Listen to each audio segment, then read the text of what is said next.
नमस्कार मु वीणा दीदी पिला माने मु आशा करूछि तुमे माने भलरे थिबो।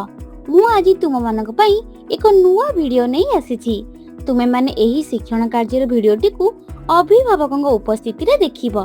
चलो एबे आरंभ करिबा। आज हमें जानिबा अंटोनिम वर्ड। दिन प्राय 12टा बाजी थाए। विकास निज घर झरका पाखरे बसी बाहर को चाहि थाए। से देखिला रास्ता रे मोटरसाइकल गुड़िक बहुत जोर रे जाउछंती। हेले से रास्ता रे जने साइकिल चललाली बहुत धीरे धीरे जाउछंती। पाख दुकान रे जने गरम चा पिउथबे बेले अन्य जने गोटे ठंडा पानीय पिउथांती। ठीक एही समय रे विकास रे बापा घर को आसिले। विकास कुआडे गलु? ओह बाहर की गरम होउची। विकास मो पे टिके ठंडा पानी आनिलु। हौ बापा मु एबे आनुची। ए खबर कागज कोन आजिरो? ना एही खबर कागजटी बोधवे कालीर। यह पुराना परी जना पड़ुची। रुह आजिर नुआ खबर कबे आनी देउची।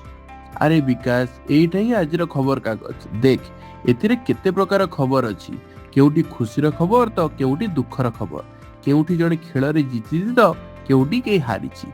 बापा यह तो अबिकल मु झरका पाखरे देखुता दृश्य परी जोर धीर गरम ठंडा नुआ पुराना सबु किछि जेमिति परस्पर रोलोटा।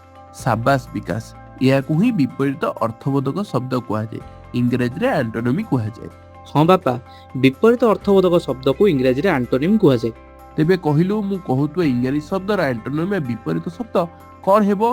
Up fast hot inside down slow cold outside. पिला माने विपरीत शब्द को इंग्रजी रे एंटोनिम कहंती।